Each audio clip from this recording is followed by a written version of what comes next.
नारायण वासुदेव। श्री कृष्ण गोविंद हरे मुरारी, हे नाथ नारायण वासुदेव। श्री कृष्ण गोविंद हरे मुरारी, हे नाथ नारायण वासुदेव। श्री कृष्ण गोविंद हरे मुरारी, हे नाथ नारायण वासुदेव। हे नाथ नारायण वासुदेव, हे नाथ नारायण वासुदेव। हे नाथ नारायण वासुदेव, हे नाथ नारायण वासुदेव। श्री कृष्ण गोविंद हरे मुरारी, हे नाथ नारायण वासुदेव। श्री कृष्ण गोविंद हरे मुरारी, हे नाथ नारायण वासुदेव। श्री कृष्ण गोविंद हरे मुरारी, हे नाथ नारायण वासुदेव। श्री कृष्ण गोविंद हरे मुरारी, हे नाथ नारायण वासुदेव। प्रेम से बोले सच्चिदानंद भगवान की जय, बाबा विश्वनाथ भगवान की जय, गंगे मैया की जय, वृंदावन बिहारी लाल की जय, रामचंद्र भगवान की जय, श्री सद्गुरुदेव भगवान की जय।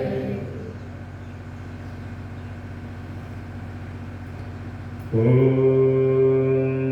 सहना भवतु सहनो भुनक्तु सह वीर्यं करवावहै तेजस्विनावधीतमस्तु मा विद्विषावहै।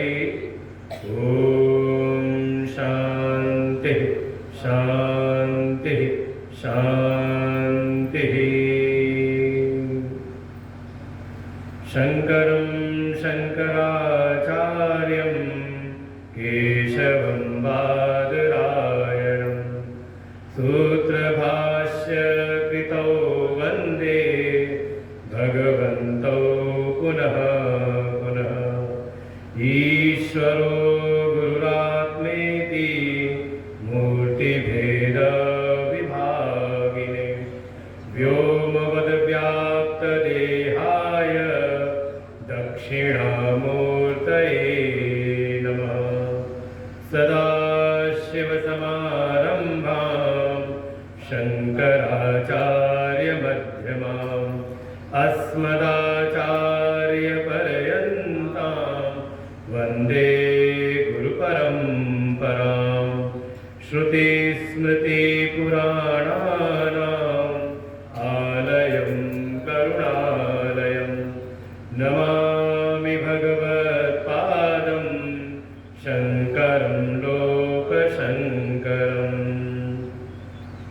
गजाननं भूतगणाधिसेवितं कपित्थजम्बूफलचारुभक्षणम् उमासुतं शोकविनाशकारकं नमामि विघ्नेश्वरपादपङ्कजम्। ॐ पार्थाय प्रतिबोधितां भगवता नारायणेन स्वयं व्यासेन ग्रथितां पुराणमुनिना मध्ये महाभारतम्। अद्वैतामृतवर्षिणीं भगवतीम् अष्टादशाध्यायनीम् अम्ब त्वामनुसन्दधामि भगवद्गीते भवद्वेषिणीम्।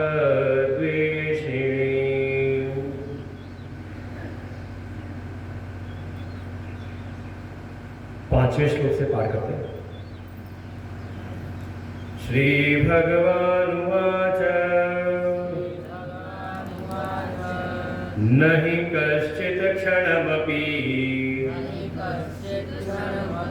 जातु तिष्ठत्य कर्मकृत् कार्यते ह्यवशः कर्म सर्वः प्रकृतिजैर्गुणैः कर्मेन्द्रियाणि संयम्य य आस्ते मनसा स्मरन् इन्द्रियार्थान् विमूढात्मा मिथ्याचारः उच्यते यस्त्विन्द्रियाणि मनसा नियम्यारभतेऽर्जुन कर्मेन्द्रियै कर्मयोगम् असक्तः स विशिष्यते नियतं कुरु कर्म त्वम् कर्म ध्यायो ह्यकर्मणः शरीरयात्रापि च ते न प्रसिद्धेद कर्मणः यज्ञार्थात् कर्मणोऽन्यत्र लोकोऽयं कर्मबन्धनः तदर्थं कर्म कौन्तेय मुक्तसङ्गः समाचर तदर्थं कर्म कौन्तेय मुक्तसङ्गः समाचर।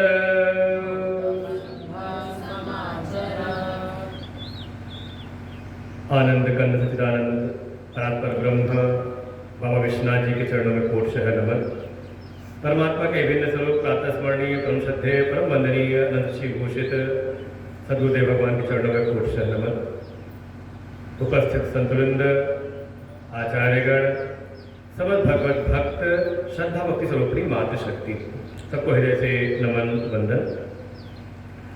प्रसंग श्रीमद् भगवद गीता का तृतीय अध्याय जिसका नाम है कर्म योग। अर्जुन ने अपने मन के भाव को प्रकट किया और प्रश्न के अनुरूप ही भगवान अर्जुन को उत्तर देते हैं।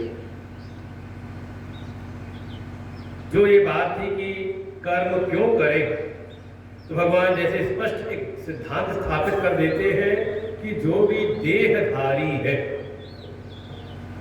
जो भी इस प्रकृति से निर्मित शरीर में स्थित है, उसके जीवन में कर्म की अनिवार्यता है। वो बिना कर्म किए एक क्षण मात्र भी नहीं रह सकता, चाहे वो कोई भी हो। नहीं कश्चित् कश्चित् क्षणमपि जातु तिष्ठति अकर्म कृत। कहीं भी कोई भी बिना कर्म किए क्षण मात्र भी नहीं रह सकता। कर्म का स्वातंत्र है कि हाँ, हम कर्म अपनी इच्छा से करें, अनिच्छा से करें या अन्यथा कुछ और करें, लेकिन ये नहीं कि हम कर्म ना करें। जब तक देह में स्थित है, कहा तब तक ऐसी परिस्थिति संभावित है ही नहीं। इसलिए फिर उपाय क्या? अच्छा, क्यों नहीं, तो हेतु भी बता दिया। ये संसार के जगत के सभी जो प्राणी हैं, कहा ये आवश करके परवश करके कहा कार्य में लगा दिए जाते हैं, कर्मों में लगा दिए जाते हैं। और लगाता कौन है? कहा प्रकृति जयी गुणई। प्रकृति से उत्पन्न जो गुण है, कहा उस प्राणी को बलात् कर्मों में लगा देती है। कर्म से रहित स्थिति कहा संभव दिखती नहीं। तो उपाय क्या है कि हाँ, हम कर्म तो करें, लेकिन कर्म किस प्रकार से करें ये उपाय शेष बचता है। और अगर कोई ऐसी स्थिति मान ले भीतर कि हाँ मैं कर्म नहीं करूंगा, तो भगवान कह रहे फिर उसका ये कहना समझ ले फिर उचित है ही नहीं कि कोई कर्म का त्याग करे, कि कर्म की इंद्रियों को तो रोक ले जिनके द्वारा कर्म किए जाते हैं, जिनके माध्यम से क्रियाएं होती हैं। कर्म की इंद्रियों को तो कर ले संयमित, बिल्कुल बांध करके रुक करके बैठ जाए। लेकिन ऐसी स्थिति में संभावना है कि शरीर तो हमारा निवृत्त है, लेकिन मन दुगने वेग से प्रवृत्त हो रहा है। कर्मेंद्रियाणि संयम्य यह आस्ते मनसा स्मरण। भगवान परिस्थिति दिखाते हैं कोई ऐसी स्थिति में आकर के कि हाँ कर्मों का तो त्याग कर दिया, कर्म की इंद्रियों को तो उससे संयमित कर लिया, कुछ करेंगे नहीं, लेकिन बैठ करके मन के द्वारा स्मरण करता है। किसका? आत्मा का, परमात्मा का। कहा नहीं, भगवान को क्यों डिस्टर्ब करना है। किसका स्मरण कर रहा है? इंद्रियार्थान, ज्ञान के इंद्रियों के विषयों का, अर्थात इस संसार का ही स्मरण कर रहा है। शरीर को तो बैठा दिया, लेकिन मन की जो चक्री है वो दुगने वेग से चलती है और संसार के विषयों का ही, संसार के विषयों का तात्पर्य है शब्द स्पर्श रूप रस गंध। केवल यही नहीं बल्कि इससे सम्मिलित जो भी आपका जगत का व्यवहार है। हो सकता है झगड़ा हो जाए, हम झगड़े में सम्मिलित ना हो। आज चर्चा हो रही थी कमरे में, कुछ बात आई तो हमने कहा कि हो सकता है मन के भीतर, बाहर से तो हम बिल्कुल मौन है, शांत है, लेकिन मन ही मन सामने वाले को कोस रहे हैं।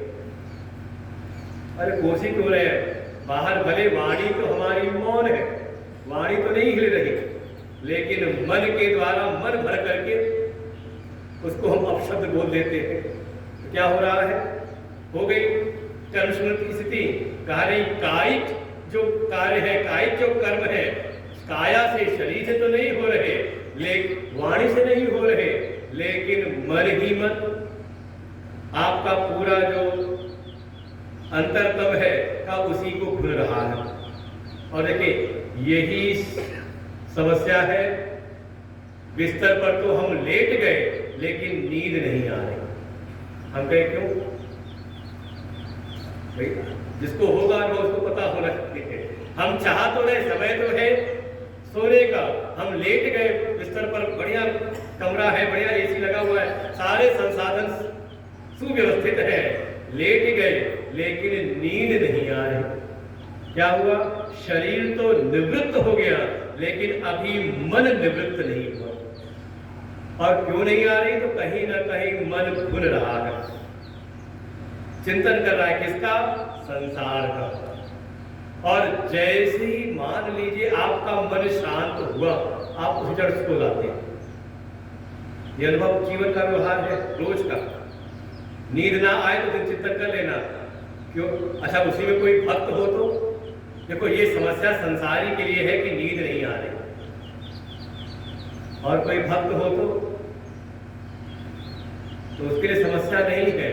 वो कहेगा नींद नहीं आ रही, चलो भगवान का थोड़ा भजन कर लेते हैं, आज दिन में मौका मिला नहीं, चलो आज रात में गीता का पाठ कर लेते हैं, चलो आज रात में नींद नहीं आ रही तो सतत क्यों, वही समय मिल रहा है तो वो संसार के विषयों का चिंतन नहीं करता, बल्कि वो भगवत चिंतन करता है। तो ऐसा तो भक्त है, लेकिन जिसके भीतर अभी वैसा भाव उत्पन्न हुआ नहीं, अभी मन शुद्ध नहीं है, मन अगर संयमित नहीं है, सात्विकता उसमें नहीं है, तो ऐसा रजोगुणी तमोगुणी मन भले बाहर से निवृत्त हो जाए, भीतर से निवृत्त नहीं हो पाता, और यही उसके विक्षेप की स्थिति बनती है।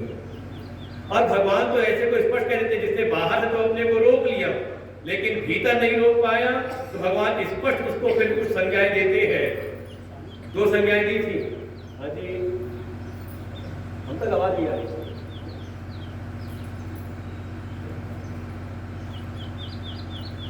दो संज्ञाएं भगवान ने दी। कौन सी?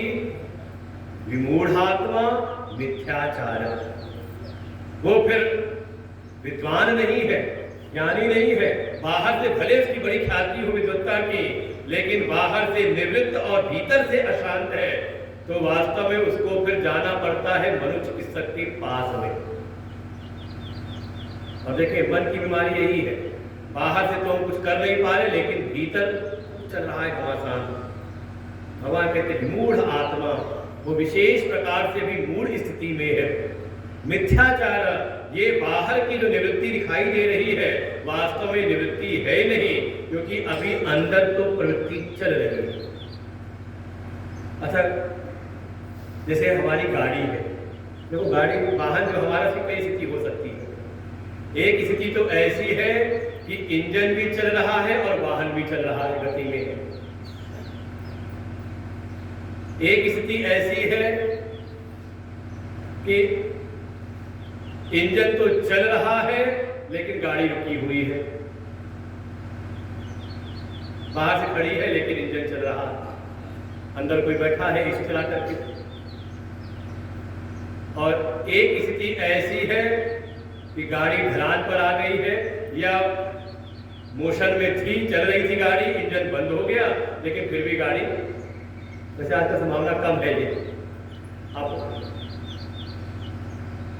लेकिन स्थिति ऐसी है कि बाहर से तो वाहन चल रहा है लेकिन इंजन शांत हो गया। ऐसे ही समझना है, ये बाहर का जो शरीर है वाहन, ये रथ ही है। आत्मानमसिनम विद्धि शरीरम रथमेव तु, हमारे उपनिषदों में शरीर को रथ की संज्ञा दी है कि ये शरीर रूपी रथ तो रुक गया है, लेकिन भीतर का इंजन चालू है। बता, ये श्रेष्ठ स्थिति नहीं है। बाहर से तो हम बिल्कुल शांत हो जाते हैं, मर्यादित हो जाते हैं, लेकिन भीतर से अगर स्थिति नहीं है तो इसको फिर समझने की ये दम्भ है। बाहर से तो हम मर्यादित हो जाए, लेकिन भीतर मर्यादा ना हो तो समझ ले ये श्रेष्ठ स्थिति नहीं। तो क्या करें? तो भगवान फिर आगे अब विषय को स्थापित करते हैं। इस तीसरे अध्याय का जो विषय है कर्म योग, भगवान यहाँ पर स्पष्ट उपदेश करते हैं कि स्थिति ऐसी ना हो कि बाहर से तो हम शांत हैं लेकिन भीतर चल रहा है घमासान, भीतर से हम विक्षिप्त हैं। अच्छा, डिप्रेशन में पड़ा हुआ व्यक्ति समाज में देखिए कैसा है, बाहर से ज्यादा प्रतिक्रिया नहीं करता, लेकिन भीतर ही भीतर घुट रहा है। और देखिए समाज में ज्यादातर स्थिति यही हो रही है वर्तमान में। पहले ये बीमारियां बड़े बड़े शहरों की हुआ करती थी। अच्छा, यहाँ पर कोई है मनोचिकित्सक, कोई इधर समस्तपुर में बड़ी दुकान चलती हो उसकी? यहाँ ज्यादा नहीं चलती, लेकिन बड़े बड़े शहरों में जहाँ संसाधन ज्यादा सुलभ है, सुविधाएं हैं, जो जो हमने कल्पना की सब मिल गई, लेकिन उन सब सुविधाओं के बीच भी मन हो गया है अशांत। तो ऐसी स्थिति नहीं, बल्कि स्थिति भगवान दूसरी दिखाते हैं, जहां पर हमने कल विश्राम लिया था। 7वां श्लोक एक बार फिर पढ़ ले। श्री भगवान उवाच यस्त्विन्द्रियाणि मनसा नियम्यारभते अर्जुन कर्मेन्द्रियै कर्मयोगम् असक्तः स विशिष्यते। भगवान कहते हे अर्जुन, संबोधन दिया, संबोधित कर रहे हैं अर्जुन को, हे अर्जुन, यह दूसरा कोई ऐसा है जो ऐसा है, कैसा? कहा मनसा इंद्रियाणि नियम्य, मन के द्वारा इंद्रियों को तो कर लिया है उसने वश में। कौन सी इंद्रियां? कर्म इंद्रिय की बात कर चुके हैं, देखिए यही समझना पड़ता है, शास्त्र को समझना है तो किसी शास्त्री के द्वारा समझना पड़ता है, नहीं तो आप अनर्थ कर सकते हो। क्योंकि कर्मेंद्रिय के संयमन की बात पहले कर चुके हैं, तो यहाँ क्या समझना पड़ेगा। और अगली पंक्ति में कहेंगे कर्मेंद्रियों का स्पष्ट कहा है, नाम दिया है, तो यहाँ अपने आप समझना पड़ेगा कि मन के द्वारा जो हमारी ज्ञान की इंद्रियां हैं, जिसके द्वारा आप विषयों को भीतर ले करके जा रहे हैं, आहार जो कर रही है इंद्रियां, विषयों का जो आहार कर रही है, उन इंद्रियों को मन के द्वारा नियम्य, अपने ज्ञान इंद्रियों को कर लिया उसने संयमित, और फिर आरभते, फिर वो आरंभ करता है। क्या आरंभ करता है? कर्म योगम, कर्म योग का आरंभ करता है। और माध्यम साधन क्या बनती है? तो कहा दूसरी जो इंद्रियां है कौन सी? कर्म इंद्रिय, कर्मेंद्रिय कर्म योगम, कर्म की इंद्रियों के द्वारा कर्म योग का आरंभ करता है। लेकिन दो बातें इसमें आ जाएंगी। पहला, ज्ञान की इंद्रियों पर संयमन, और कर्म इंद्रियों के साथ जब कर्म करता है तो एक स्थिति है असक्त, आसक्ति से रहित होकर के। आसक्त नहीं लिखा है, वहां है कर्मयोगम असक्त, अर्थात आसक्ति से रहित होकर के वो कर्म करता है। तो जो कोई भी ऐसा है सब वो विशिष्यते, वास्तव में मेरी दृष्टि में कहा वो विशेष है, विशिष्ट है। अब वो सामान्य नहीं है, वो मिथ्याचारी नहीं है, वो विमूढ़ नहीं है, बल्कि वो विशिष्ट हो जाता है। तो बनना है कि नहीं विशिष्ट? तो चाहते तो यही है कि हम भी कुछ विशिष्ट हो। घर में अगर 4, 6, 10 लोग हैं तो उसमें हमारी कोई विशेषता हो, हम विशिष्ट हो जाएं। ऐसा ना हो कि हमारी कोई पूछ ही ना हो। ये पूछ की बड़ी लड़ाई है। हम सब अपनी पूछ को बढ़ाना चाहते हैं, लेकिन बढ़ती नहीं। क्यों नहीं बढ़ती? क्योंकि हम पूछ को पीछे नहीं रखते, आगे करना चाहते हैं।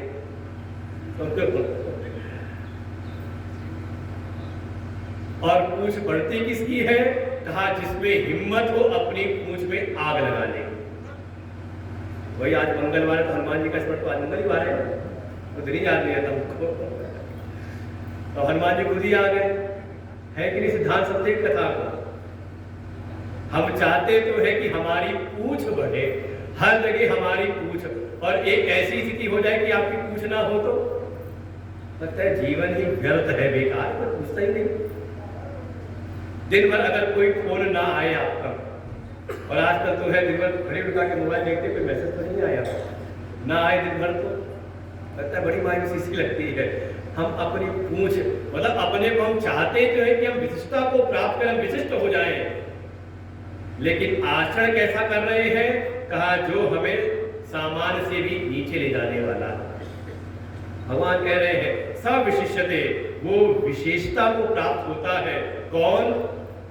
कहा जो कर्म योग करता है। जीवन में कर्म नहीं हो रहे, बल्कि कर्म को योग में स्थित होकर के कर रहा है। और वो कर्म योग क्या है? तो कहा कर्म योग में 2 चीजें स्पष्ट रूप से यहाँ इस श्लोक में है, अगर विचार करें इसको ठीक प्रकार से। पहली शर्त है मनसा ज्ञानेन्द्रिय संयम्य, मन के द्वारा ज्ञान की इंद्रियों पर का संयमन। कब होगा? देखो, जो दुष्ट मन है, जो व्यसनी मन है, उसके द्वारा मन का संयमन नहीं होगा। घड़ी जोड़ ले, मन कैसा हो?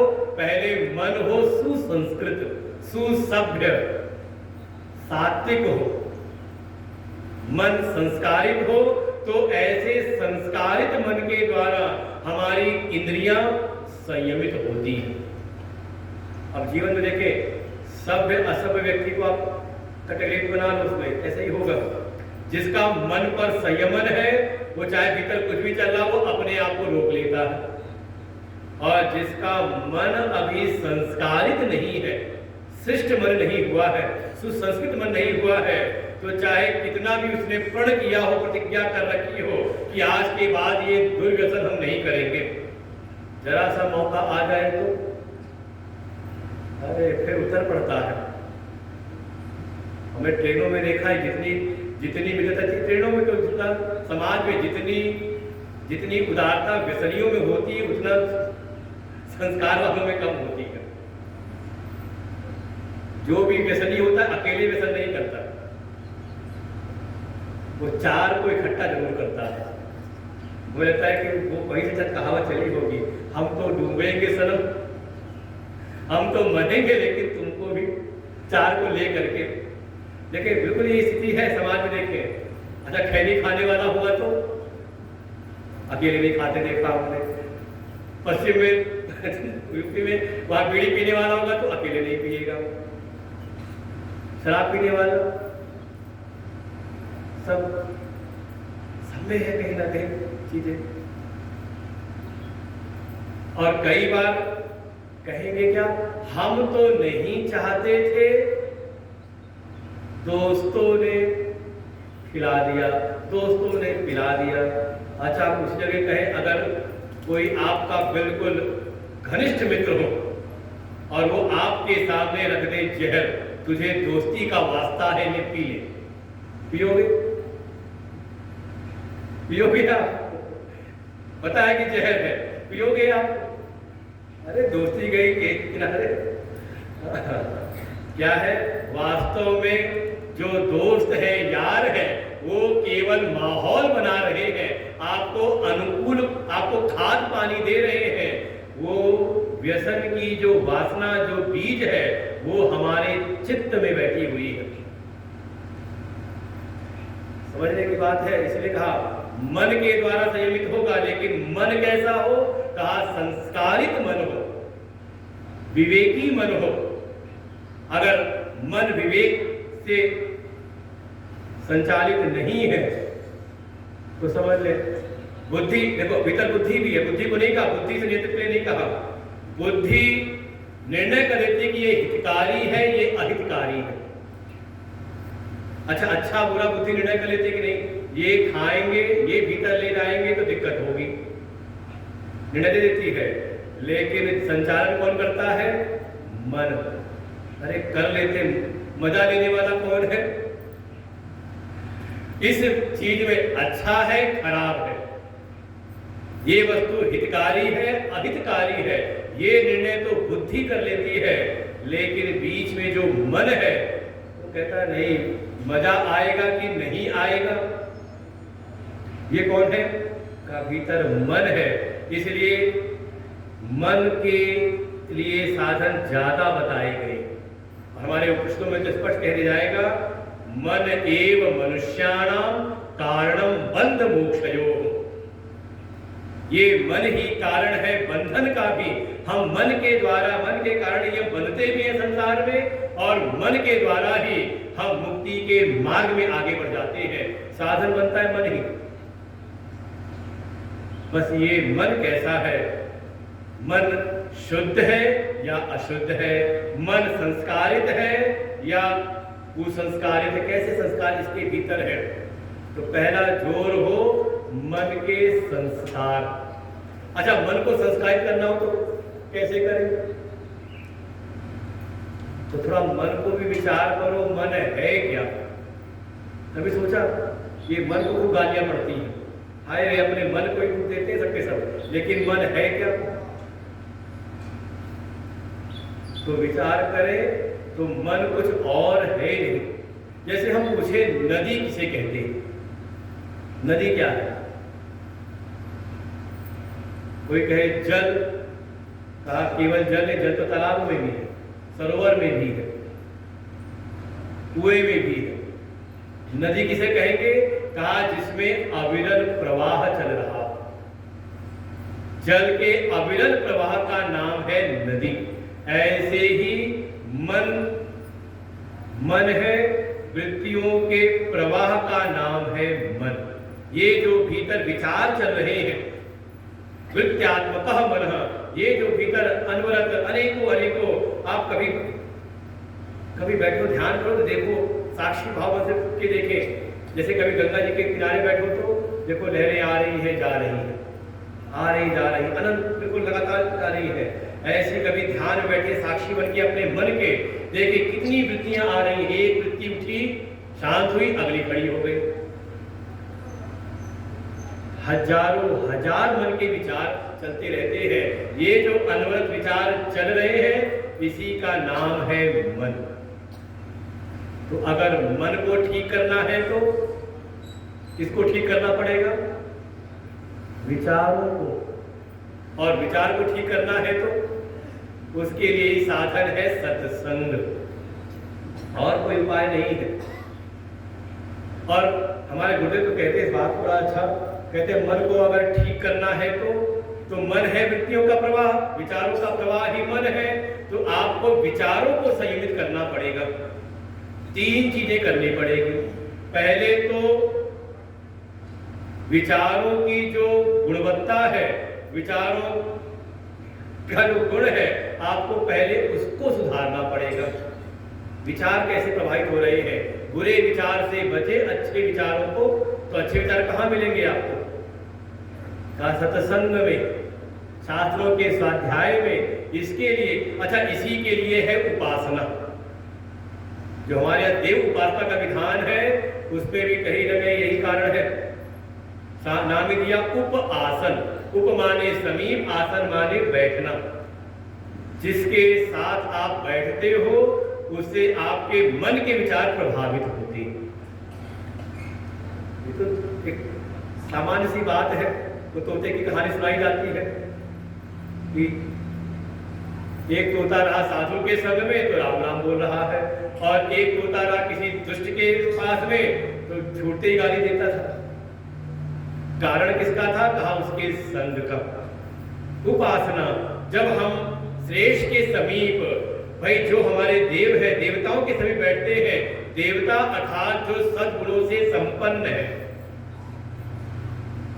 हरि नाम दिया था अनघम, भगवान के प्रयोग करते हैं।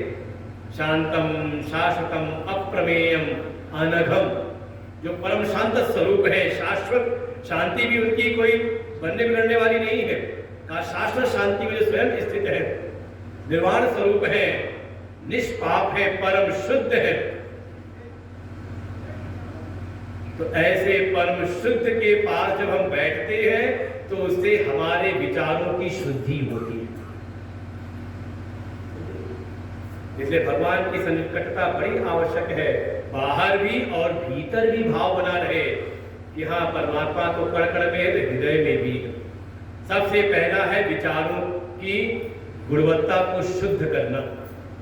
फिर साथ ही दूसरा कहा, विचारों की जो मात्रा है थोड़ा उसको भी संयमित करें। अनावश्यक भीतर विचार ना उठे। जैसे हमारे जीवन का लक्ष्य है, गंतव्य है, उसके अनुरूप ही जो सहायक हो उनके ही विचार हो। जैसे कोई विद्यार्थी हो तो वो अगर संसार के विषयों में, संसार की दुनियादारी में अगर ज्यादा रस ले, ज्यादा रुचि ले तो समस्या है। ये तो कई बार देखे बहुत सारे लोग होंगे जिन्होंने तैयारी की होगी। अच्छा, घर छोड़ के जाने की क्या आवश्यकता है हॉस्टल में रह करके पढ़ने की? घर में सब साधन सुलभ है, आराम से रह के पढ़ेंगे एक बार। इसी चीज के लिए कि हमारा जो मन है, अनावश्यक जो हमारा लक्ष्य है, हमारा मन पूरी तरह से उसी लक्ष्य में लगे, अनावश्यक चीजों में न जाए। इसलिए दूसरी आवश्यकता है मन के विचारों की एकाग्रता। थोड़ा मन के विचार भी संयमित हो, अनावश्यक विचारों में मन न जाए। और कई बार होता है जिससे हमारा लेना देना नहीं, उसको भी हम मन में बसाए रखते हैं, और विचारों को भी। जैसे लगता है सारी दुनिया की चिंता हम ही को है और अपना होश नहीं। दूसरी बात है विचारों की मात्रा। पहले विचारों की गुणवत्ता, दूसरा विचारों की मात्रा, और तीसरा जो बहुत अनिवार्य है वो है विचारों की दिशा। विचार तो कोई है, कोई बहुत बड़ा विचारक है, लेकिन विचार किस दिशा में उसका जा रहा है, नकारात्मक उद्देश्य के लिए है या सकारात्मक उद्देश्य के लिए है। तो दिशा का भी परिवर्तन होना अनिवार्य है। इसके लिए होती थी गुरु दीक्षा। शब्द है दीक्षा। दीक्षा अर्थात जहां से हमें दिशा प्राप्त हो। मैं विद्यालय क्या कर रहा है, कोई बालक है, उसके भीतर ऊर्जा है, बहुत बड़े कार्य, पूरे भविष्य की संभावना उसके भीतर है, लेकिन अगर उसी के भीतर संस्कार अगर दूषित हो तो शायद उसको जो भी शक्ति सामर्थ्य मिलेगी उससे शायद वो समाज के सकारात्मक कार्य नहीं बल्कि समाज के विनाश के कार्यों में लग सकता है। इसलिए विद्यालय बहुत महत्वपूर्ण इस चीज उनकी है उपादेयता। वो यही करते हैं, गुरु एक दिशा देता है, श्रेष्ठ दिशा। फिर हमारे विचारों को भी, अरे कई बार होता है किसी काम में आप लगे हो और दूसरा आके टोकता है तुम्हारा ध्यान कहाँ संकेत कर रहे हैं कि जहां पर तुम्हारा ध्यान होना चाहिए था तुम वही काम छोड़ के दुनिया के सारे काम कर रहे हो। ऐसा व्यक्ति बहुत आगे नहीं बढ़ पाता। तो ये तीन चीजें हो, मन के विचार भी शुद्ध हो, मन के विचारों की जो मात्रा है वो भी संयमित हो और हमें विचारों को एक सही दिशा प्राप्त हो। जैसे नदी को ही देखो, नदी के में जो जल है उसमें कितनी शक्ति है, लेकिन वही नदी का जल अगर फैल के बहता रहे तो उससे ज्यादा कोई कार्य नहीं होते, बल्कि कई बार तो बाढ़ भी आती है और विनाश भी होता है। लेकिन वही नदी के जल को बांध बना करके पहले उसकी ऊर्जा, उसकी शक्ति का संचय किया जाए और फिर उसकी एक धारा को, जो फैला हुआ जल है उसको पहले संयमित किया और एक धारा से उसको प्रवाहित किया, तब उसकी शक्ति प्रकट होती है और वो अनेकों हमारे जीवन के कार्यों के लिए ऊर्जा उत्पन्न करती है, उसी से फिर बिजली बन जाती है। लेकिन अगर फैला हो तो का उपयोगी नहीं है। वो हमारे विकास के कार्यों में सहायक होती है, बिजली उत्पन्न हो जाती है और फिर वही उसी से फिर जो लहरें निकलती है तो उनको आप जहां चाहो वहां ले जाओ, जहां नदियां ना हो वहां भी हम जल की पहुंच करा देती है। लेकिन अगर जल बिखरा हुआ है तो उससे नहीं, संयमित किए हुए जल से शक्ति है। ऐसी मन के भीतर कितनी सामर्थ्य है का हम जान नहीं सकते, लेकिन अगर ये मन बिखरा हुआ है, दसों दिशाओं में अगर इंद्रिय घोड़े दौड़ रहे हैं, मन भाग रहा है इंद्रिय रूपी घोड़े पे बैठ करके, तो कहा इससे कोई श्रेष्ठ कार्य नहीं। पहला कार्य है इसको हम संयमित, मन के विचारों को शुद्ध करें, संयमित करें और एक निश्चित दिशा में लगा दें। सफलता समझ लें निश्चित है, सफलता निश्चित नहीं है, नहीं हो रही तो कहीं ना कहीं अभी मन में बिखराव है। और देखो समाज में भी देखो, हमारे बीच से ही कोई व्यक्ति बहुत आगे निकल जाता है और हम संसार की जगत की व्यवस्थाओं को कोसते रहते हैं। अंतर यही है कि मन की स्थिति कैसी बनी हुई है। किसी को केवल अपना लक्ष्य दिख रहा है। अरे यही कथा है, जब आचार्य द्रोण ने एक चिड़िया टांग दी पेड़ पर, लक्ष्य दिया कि आज चिड़िया की आंख का भेदन करना है और फिर एक एक करके सबको बुलाते रहे, सभी शिष्य थे, दुर्योधन आदि कौरव के पक्ष वाले भी सारे वो सब भी आए और पांचों पांडवों में भी 4 भाई आए। कोई कहता है मुझे चिड़िया की आंख दिख रही है, चिड़िया दिख रही है, पेड़ दिख रहा है, किसी ने कहा गुरुजी आप दिख रहे हैं, अपने सहपाठी दिख रहे हैं। वो सबको किनारे करते रहे। किसको मौका मिला? जब अर्जुन आए तो अर्जुन ने कहा गुरुदेव मुझको तो केवल चिड़िया की आंख दिख रही है। देखो ये है बिल्कुल एकाग्र मन, ऐसी एकाग्रता की आवश्यकता है। मन में संयम तो है, मन में सामर्थ्य तो है, लेकिन उस सामर्थ्य को हमें संयमित करना पड़ता है और उसका ही साधन है शास्त्र स्वाध्याय। शास्त्र कुछ और नहीं करते, शास्त्रों के द्वारा जो संत जो प्रवचन करते हैं वो केवल और केवल हमारे मन को ही संस्कारित करने के लिए है। हमारे मन के विचारों को शुद्ध करने के लिए, मन के विचारों को एकाग्र करने के लिए और फिर निश्चित सही दिशा में लक्ष्य की ओर लगाने के लिए। हमारे गुरुदेव इसी बात को, क्योंकि उनका तो जो वक्तव्य भी होता था अंग्रेजी में होता था। विश्व हिंदू परिषद के संस्थापक, किसी को नाम याद हो? आज बैठे तो है, आए हुए परम श्रद्धेय परमादरणीय ब्रह्मलीन स्वामी चिन्मयानंद सरस्वती जी महाराज, उन्हीं के शिष्य हमारे गुरुदेव, उनके शिष्य हम। तो हमारे परम गुरुदेव वो भी जब मन के ऊपर जब बात करते तो इस बात पे दृढ़ जोर देते, दृढ़ता से जोर देते इसके ऊपर कि 3 चीजें होनी चाहिए अगर मन को ठीक करना है। अगर आपको इसी समाज में विशिष्ट बनना है, विशेषता को प्राप्त होना है, तो पहले मन पर कार्य करो। हमारी स्थिति क्या है? हम दुनिया के मन को तो संचालित करना चाहते हैं कि सब, देखो, जो घर परिवार में आप सबको संचालित करना चाह रहे हो, या अध्यापक हो, अध्यापक के सामने 50 बच्चे कक्षा में हैं, किसको संयमित करना है? बच्चों को नहीं, बच्चों के मन को। वो आचार्य बड़े महिमावान होते हैं जो विद्यार्थी के मन को स्पर्श कर लेते हैं। ये है कि नहीं समाज में? सभी अध्यापक उस श्रेष्ठता को नहीं प्राप्त करते, लेकिन कोई ऐसे अपने समय के अध्यापक आचार्य होते हैं कि पीढ़ी दर पीढ़ी लोग उनका सम्मान करते हैं। क्यों? कहीं ना कहीं वो शिष्य के, विद्यार्थी के मन को स्पर्श कर जाते हैं, और उसमें कहीं ना कहीं कारण बनता है उनका अपने मन पर नियंत्रण। आवश्यकता है पहले अपने मन को हम ठीक करें। अपने मन को तो हमने ठीक किया नहीं और चल पड़े दुनिया का उद्धार करने। तो दुनिया वाले इतने सताएंगे ना, इतना आपको, दुनिया वाले पे आप जाओगे दुनिया को ठीक करने और दुनिया वाले आप ही को ठीक कर देंगे, तो तैयार बैठे हैं। इसलिए आवश्यकता है मन को, और यही इन 3 को कहते थे पहले मन के विचारों के, कहा पहले करो क्वालिटी कंट्रोल, गुणवत्ता को पहले संयमित करो। किस प्रकार के विचार को आप प्रमुखता दे रहे हो? हल्के जीवन नहीं जा रहा, अरे जहां जो हो रहा कोई बात नहीं। और कई बार लोग बड़ी अपनी महिमा सोचते हैं इसमें, अरे हम तो सबके बीच रहते हैं, बिल्कुल वैसे जैसे जल में, कीचड़ में कमल। इसे भ्रम में कभी मत रहना।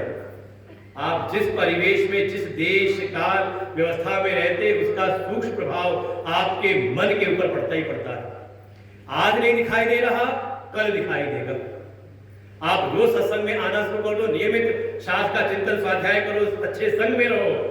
भले आपके भीतर वो भाव नहीं होंगे, लेकिन धीरे धीरे आपके भाव विचार प्रवर्तित होने लगेंगे, और आप कितने ही अच्छे हो और आप दुस्संग में लगे रहो। आप समझे, महाभारत के कथानक को अगर समझने का प्रयास करें, अपने समय का सर्वश्रेष्ठ योद्धा है कर्ण, दानवीर है, इतनी महिमा है, लेकिन रहता है दुष्टों के बीच में। परिणाम, जहां वो स्थापित हो सकता था वहां पहुंचा नहीं, बल्कि पतन हुआ। इसीलिए समझे, कथानक यही समय हमारी चीजों को समझाने के लिए। तो पहली आवश्यकता है क्वालिटी कंट्रोल, हमारे दादा गुरुदेव जी का के वाक्य है, सूत्र है। दूसरा, विचारों की जो क्वांटिटी है, quantity control, quality control of thoughts, फिर दूसरा क्वालिटी कंट्रोल ऑफ थॉट्स, और तीसरा कहा direction change, direction of thought, वो किस दिशा में प्रवाहित हो रही है। ऐसा अगर संस्कारित मन हो जाए तो उसके द्वारा इंद्रियां स्वतः ही संयमित हो जाती है। इंद्रियों को रोकना नहीं पड़ता, इंद्रियों को मारना नहीं पड़ता, वो इंद्रियों से फिर दुखी नहीं होता। समझे, हमारे शास्त्रों में हर एक चीज थोड़ा अच्छे से उपमा देकर के व्याख्यायित किया है। आत्मानं शरीरम, आत्मानं रथिनं विद्धि, शरीरं रथमेव तु बुद्धिं सार्थं विद्धि, मनः प्रग्रहमेव च इंद्रियाणि हयान आहुः विषयांतेषु गोचरान। इंद्रियों को कहा गया घोड़े हैं। घोड़े की अगर लगाम ठीक है तो घोड़े सही दिशा में, सही तरह से जाते हैं, गंतव्य तक लेकर के जाते हैं, और लगाम ठीक ना हो तो तो क्या पता वो चारों घोड़े चार दिशा में भागे, रथ की दुर्गति करा दे, संभावना है।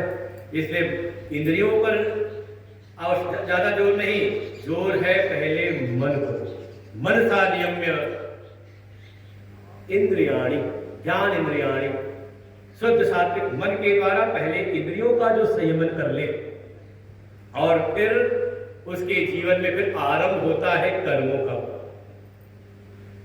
किससे? कहा कर्मेंद्रियों को। कर्मेंद्रियों का संयमन नहीं करना है, और उसको तो अभिव्यक्ति की आजादी बिल्कुल लगाना है कर्मों में, जितनी सामर्थ्य उतना उसको लगाना है इन कर्मेंद्रियों को। लेकिन उसमें बस एक चीज का ध्यान रखना है, असक्त। जब असक्त हो जाएगा, आसक्ति से रहित हो जाएगा, तब उसका जो उसके इन कर्मेंद्रियों के किए हुए जो कर्म है, इन कर्मेंद्रियों की जो चेष्टाएं जिसको हम कर्म कहते हैं, वो हो जाएंगे कर्म योग। लेकिन अगर असक्ता को किनारे कर दिया, संयमित तो बहुत है, इंद्र मन भी संस्कारित है, क्रियाएं भी हो रही है, लेकिन आसक्त होकर के हो रही है, केवल और केवल मैं और मेरे के लिए, निज संकल्पों के लिए हो रही है, तो वो फिर विशिष्ट नहीं होता, ना सा विशिष्यते। फिर उसके लिए भगवान नहीं कह रहे कोई विशेष होगा। तो दूसरी पहली शर्त है, मन को हम संयमित करें, संस्कारित करें, और संस्कारित मन से इंद्रियों को, ज्ञान इंद्रियों को संयमित कर ले, आहार की शुद्धि हो जाए। आहार की शुद्धि, ये दाल रोटी कहा, दाल रोटी तो इसीलिए कहते हैं उसको विचार करना पड़ता है। गीता जी में बहुत विचार है आगे के अध्यायों में। आहार की शुद्धि अर्थात जो भी आप ग्रहण कर ह्रियते इति आहार, जो भी आप ग्रहण कर रहे हो, दाल रोटी जो है, अन्न तो एक केवल जिह्वा का आहार है, कान के आहार पर भी नियंत्रण हो। आप क्या सुन रहे हो? भगवत चर्चा सुन रहे हो, श्रेष्ठ सद्गुणों की चर्चा सुन रहे हो, इनको भीतर ले जा रहे हो, बढ़िया है।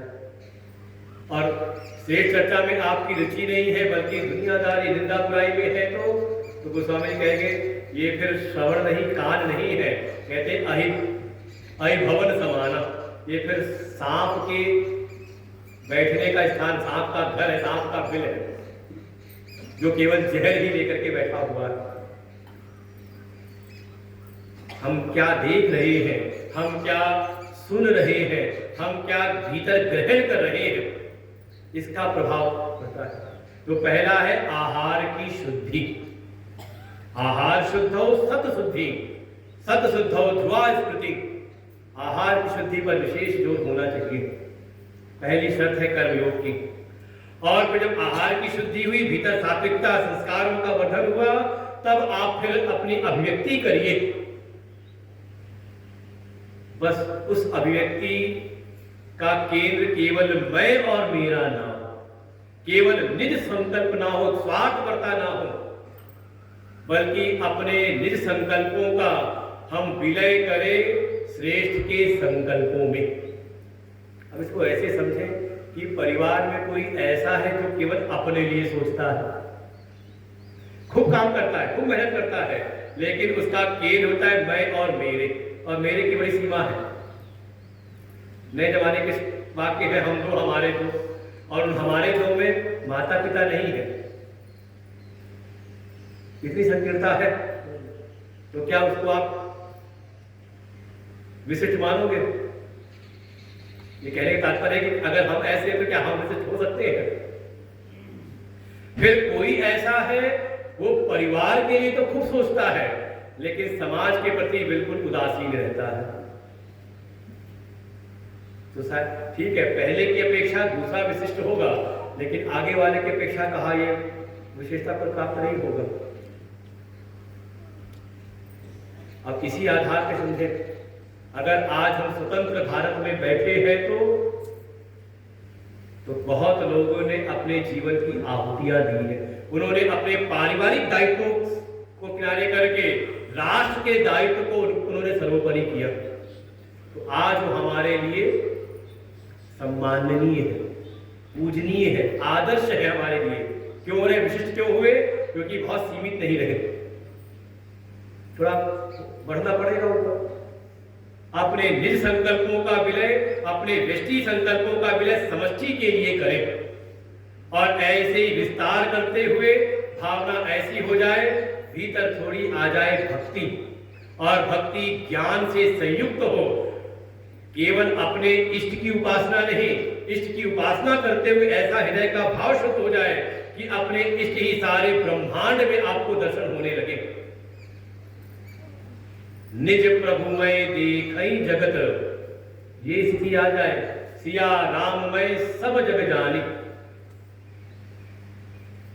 जगत ईषधी युक्त सेवनम अष्टमूर्ति देव पूजनम, जो सारे जगत को ही ईश्वर का स्वरूप मान करके फिर अपना जीवन जीता है और अपने व्यष्टि संकल्पों का विलय करता है भगवत संकल्पों में। और भगवान का संकल्प, अच्छा भगवान को भी अगर पृथ्वी पर आना पड़ता तो किस लिए आते?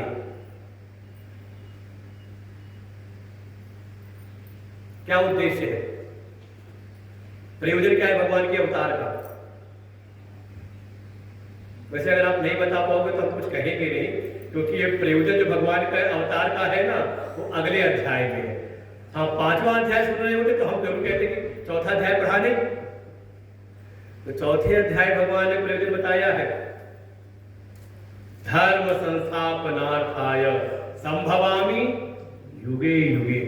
युग युग में आते तो किस लिए? धर्म की स्थापना के लिए। थोड़ा हमारा जीवन थोड़ा धर्म से अनुप्राणित हो जाए, धर्म की महिमा को हम जाने और धर्म के लिए समर्पित हो जाए,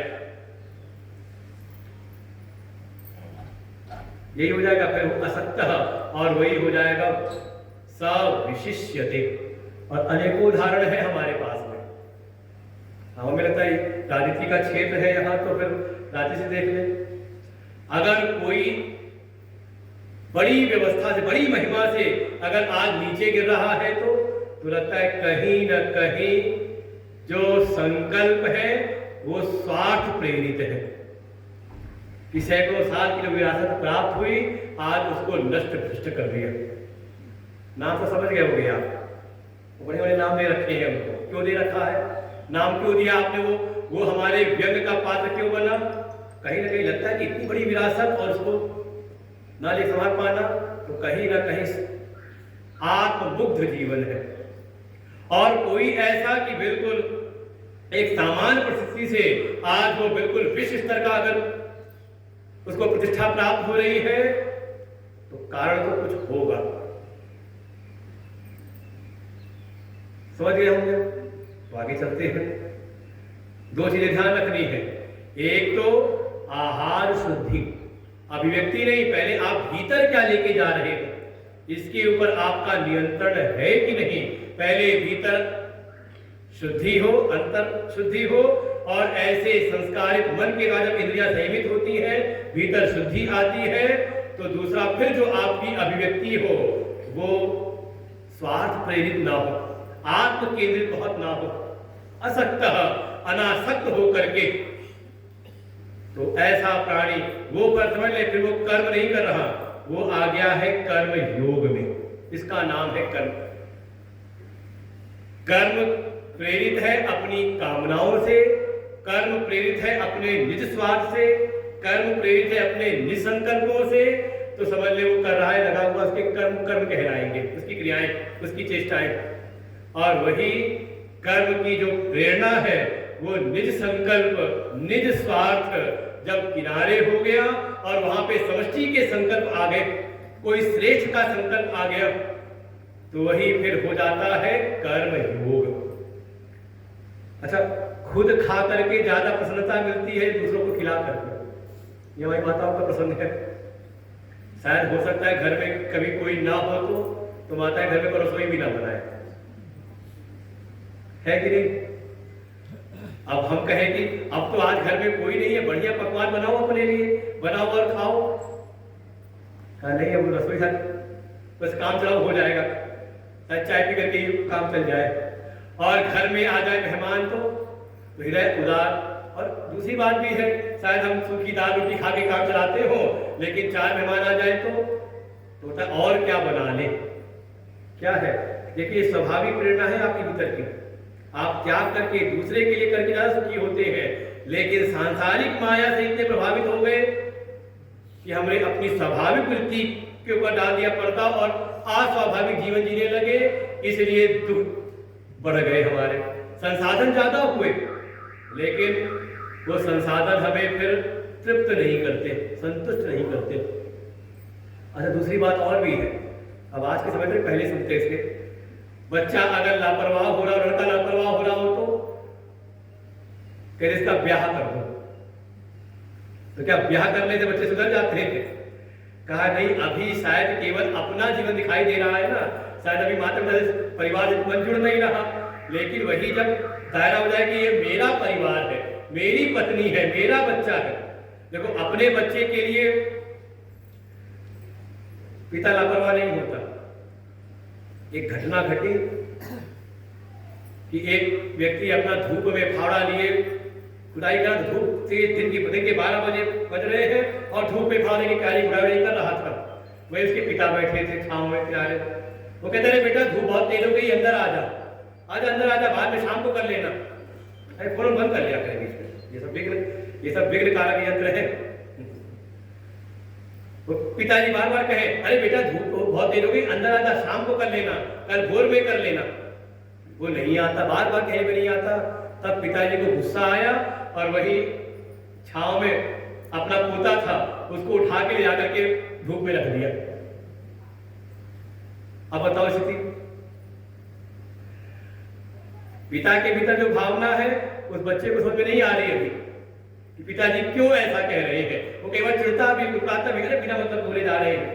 लेकिन जैसे ही अपना बच्चा आ गया उस परिस्थिति में तो उसको बात समझ में आ गई। तो ब्याह करने मतलब कहीं ना कहीं जब एक जिम्मेदारी का एहसास होगा कि जीवन केवल मेरा नहीं है बल्कि परिवार, माता पिता को परिवार के बारे में समझ आता है कि परिवार है, लेकिन अपने बच्चे से तो अपने परिवार से अपनी पत्नी से ज्यादा ममता रहती है। तभी से चल पड़ा हम दो, हमारे दो, हमारे 4 क्यों नहीं।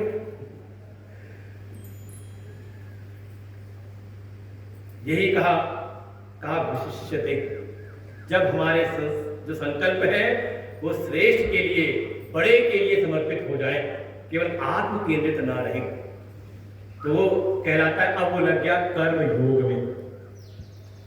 और तो और भगवान अब हेतु एक और भगवान हेतु देके कर्म क्यों करना चाहिए। 8वां श्लोक,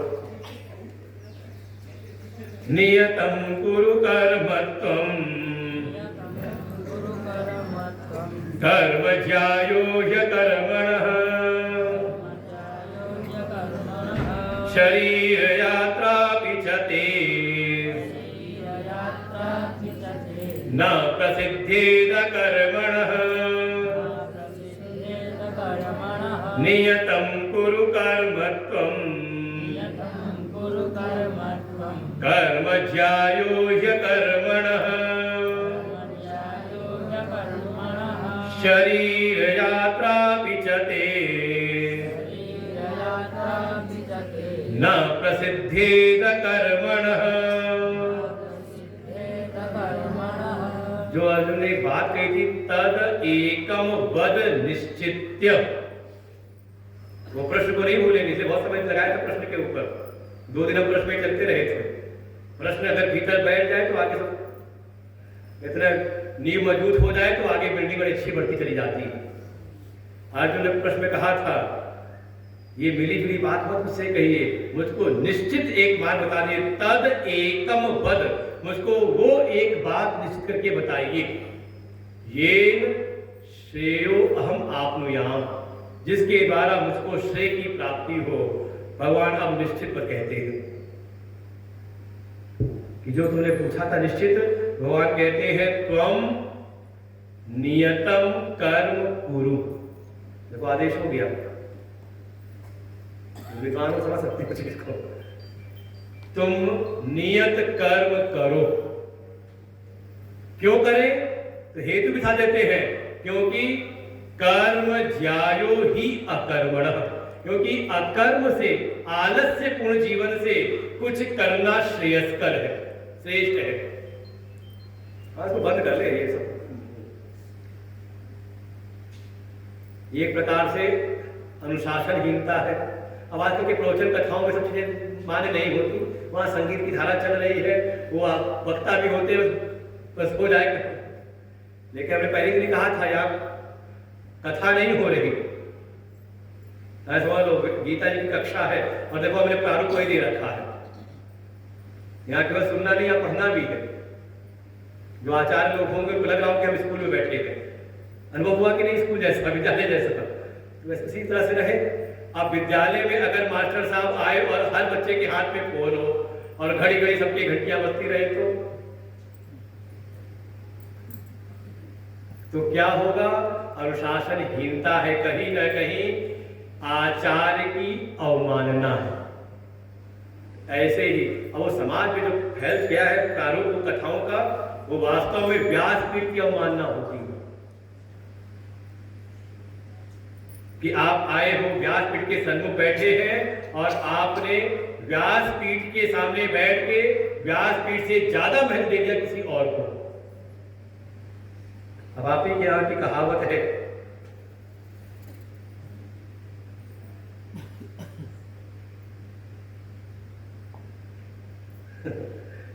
कहावत आप ही के यहाँ की है, पूर्वांचल की ही, सास से बैर, आगे सुने नहीं है, गोरखपुर हमने सुना था, सास से बैर पतोहू से नाता।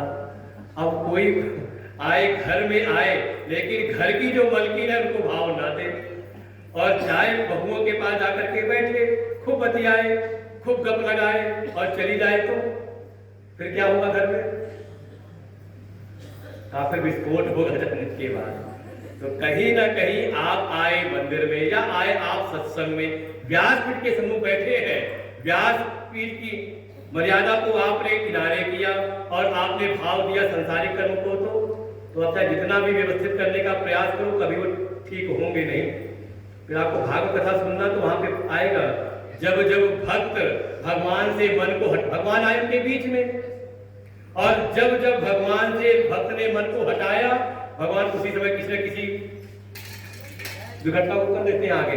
कोई ना कोई उसी समय असुर आता है और जैसी असुर आया, कोई घटना घटित हुई, सबका मन आ गया किस पर? फिर कन्हई पर।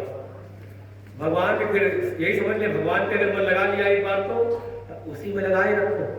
अब यही प्रसंग था, मन को हम एकाग्र करें, तब बात समझ में आएगी। नियतम कुरु कर्मत्वम कर्म जायो हि अकर्मणा। हे अर्जुन, तुम जो नियत कर्म है तुम उनको करो, क्योंकि कर्म नहीं करने से कर्म करना श्रेष्ठ है। क्यों? क्योंकि शरीर यात्रा पिछति ना प्रसिद्धेत अकर्मणि। जो अकर्म में रहता है, आलस्यपूर्ण जीवन जीता है, तो उसके शरीर की यात्रा भी बहुत प्रसिद्ध नहीं होती, अर्थात बहुत ज्यादा स्थापित नहीं होती। देखो धीरे धीरे जितना ज्यादा हमारे जीवन में आलस्य बढ़ गया, आलस मतलब काम ही नहीं है, इतने संसाधन सुलभ हो गए हैं, उतना ही देखिए बीमारियों ने घेर लिया शरीर को।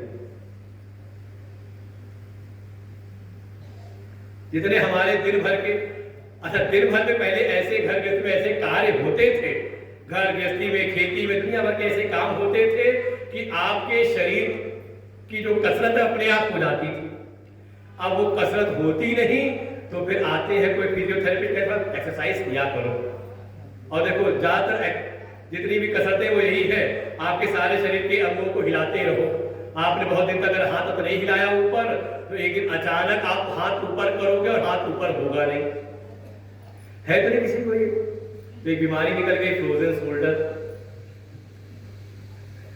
क्यों हो रही है? हम जितना ज्यादा हम कर्म से दूर हुए, परिश्रम कम से कम इतना हो कि 2 घंटे तो हमारा पसीना निकलना चाहिए। अब इसी के लिए लोग रिटायर होने के बाद शहरों में घर में कुछ बाग बगीचा बना लेते हैं, शौकिया कार्य करते हैं, शौकिया कोई ना कोई संस्थाएं पकड़ लेते हैं, और जो नहीं करते तो अचानक देखा कि उनका बुढ़ापा तुरंत आ जाता है। देखिए कई बार देखिए कोई एक सामान्य अपनी व्यवस्था स्थिति में है और कोई नौकरी से रिटायर हुआ हो। नौकरी से रिटायर आदमी लगता है तुरंत बूढ़ा हो जाता है, अचानक नहीं। वो जो शरीर की जो तकलीफ चल रही थी, आपने उसको रोक दिया। तो धीरे धीरे शरीर में भी अनेकों प्रकार के विकार उत्पन्न होने लगे। भगवत वचन देखिए बिल्कुल व्यवहारिक है गीता जी, इसलिए कहते हैं जीवन जीने की कला है। नियतम कर्म करो, अपने जो नियत कर्म है, कौन से नियत कर्म है? तो कर्मों की कुछ श्रेणी बताई गई, नित्य, नैमित्तिक, काम्य, निषिद्ध और प्रायश्चित। ये 5 प्रकार के कर्म शास्त्र में बताए हैं, वेदों में वर्णन है। ये 5 प्रकार के कर्म, कुछ है नित्य कर्म, कुछ है नैमित्तिक कर्म, कुछ है काम्य कर्म, कामनाओं की से पूरित, फिर कुछ बताए गए निषिद्ध जो नहीं करने चाहिए और हो जाए तो उसके लिए प्रायश्चित। कहीं कहीं पर इसमें एक बढ़ा देते हैं उपासना, जैसे उपासना भी कहीं जो है वो नित्य कर्म के अंतर्गत है। एक तो जो है तो देखिए इसमें है एक नित्य कर्म जो आपको करने ही चाहिए, जो आपके नित्य है, जैसे शौच, स्नान इत्यादि क्या है, ये नित्य कर्म है। संध्या वंदन, देव उपासना, ये नित्य कर्म है, करने ही चाहिए। जो शौच, स्नान इत्यादि है बाहर की शुद्धि, शरीर को संस्कारित रखने के लिए, ठीक रखने के लिए, और जो देव उपासना है वो है मन को ठीक रखने के लिए। अभी कहा था ना, जिसका संग करते हैं उसका प्रभाव आता है। तो जैसे आप अपने घर की सुबह साफ सफाई करते हो, झाड़ू बुहार करते हो, घर मेरा है तो जिम्मेदारी किसकी है? सफाई की, मेरी। ये शरीर मेरा है तो शरीर की शुद्धि की जिम्मेदारी किसकी? कहा मेरी। तो सुबह इसको हम शौच, स्नान इत्यादि नित्य क्रियाएं करते हैं, नित्य कर्म है। ऐसे ही भीतर मन भी तो है ना, वो संचालक महोदय बार बार नाम लेते सुमन। भगवान को क्या प्रिय है, क्या अर्पण करना है? तो हम बाहर से अर्पण करते हैं पुष्प, लेकिन भाव क्या है? पुष्प ही नहीं, पुष्प के रूप में हम अपना सुसंस्कारित मन हम अर्पित करें। और गीता जी में आगे भक्ति में तो यही प्रसंग बार बार आएगा। भगवान कहते बाहर के द्रव्यों को मैं नहीं देखता, क्या अर्पण करो? मई अर्पित मनः बुद्धि। 8वें श्लोक में 8वें अध्याय शुरू करेंगे, फिर 9वें बोलेंगे, 10वें, 11वें, 12वां जो भक्ति योग है वहां तो स्पष्ट जोड़ देके कहेंगे मई एव मन आधस्व मई बुद्धिम निवेशय।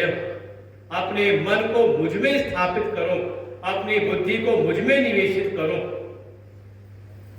मन बुद्धि में जोड़ दिया है, लेकिन मन भी जैसे फूल भी मुरझाया हुआ नहीं अर्पण करते, बासी फूल भगवान को अर्पण नहीं करते, ताजा हो, खिला हुआ, मुरझाया हुआ ना हो। तो पहले इस मन को हम थोड़ा प्रफुल्लित रखें और ऐसे मन को हम अर्पित करें परमात्मा को, अपने मन को। तो ये पहले ये मन अगर मेरा है तो इसकी शुद्धि, स्वच्छता की जिम्मेदारी किसकी है? कहा मेरी ही है।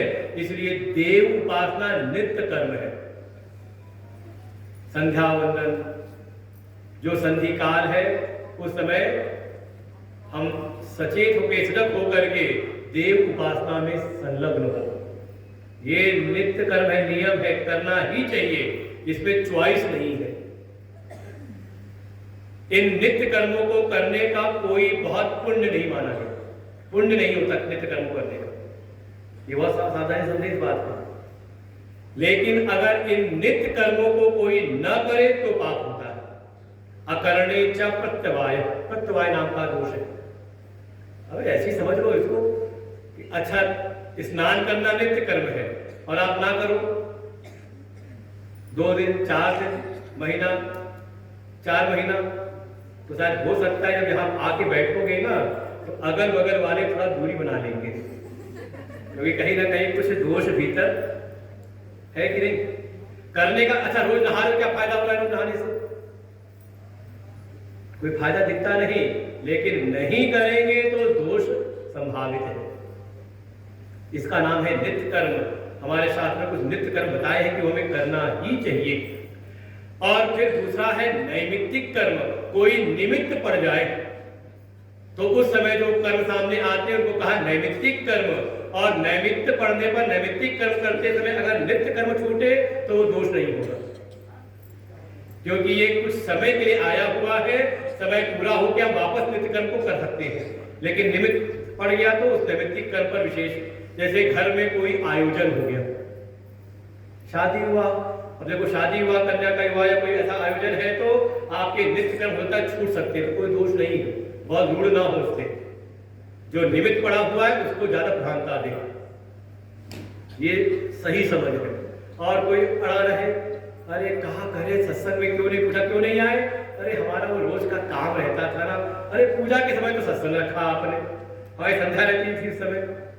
वो नित्य कर्म आपने सही प्रकार से किए, इसलिए आपको ये निमित्त प्राप्त हुआ सत्संग।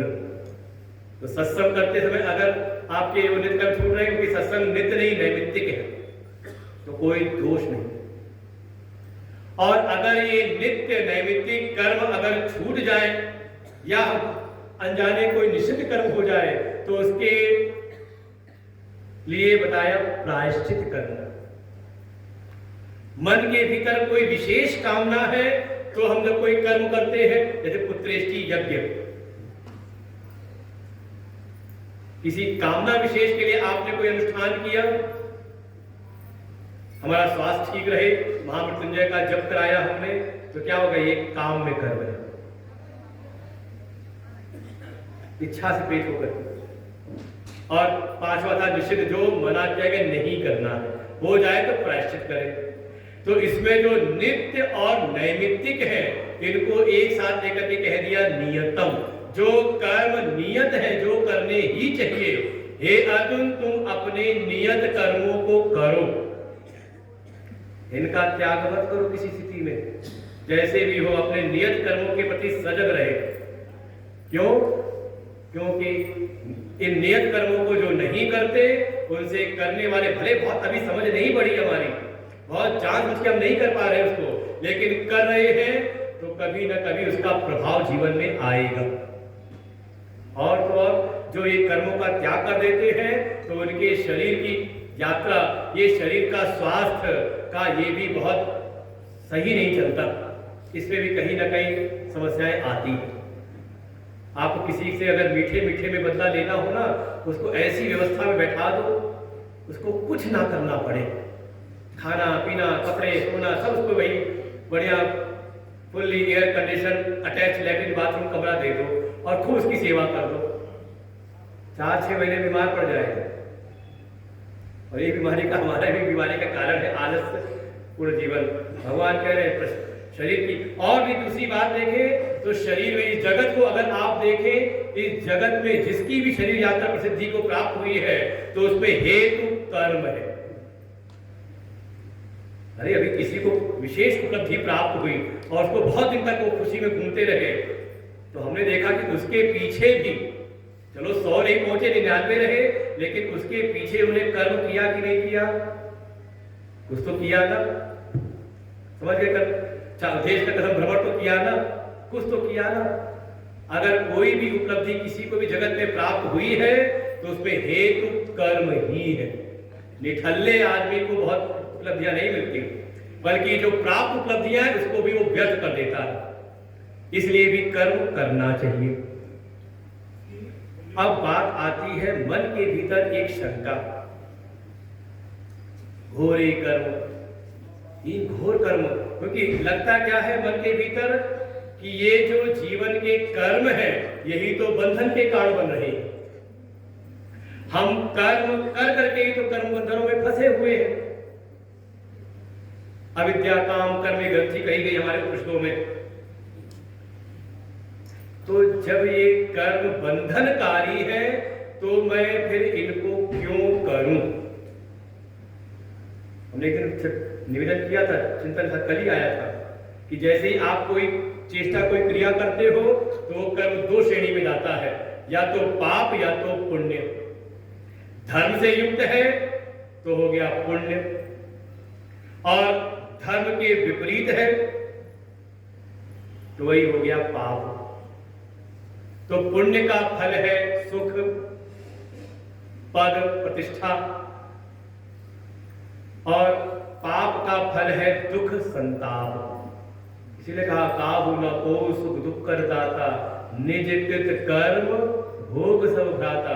अगर हमारे सामने अगर सुख दुख की अगर कोई ऐसी परिस्थिति आई हुई है और हमारा मन सुखी दुखी हो रहा है, तो इसमें कोई बाहर का व्यक्ति दोषी नहीं है, बल्कि हमारे स्वयं के कर्म, जैसे पूर्व के कर्म थे उसका आज परिणाम आया।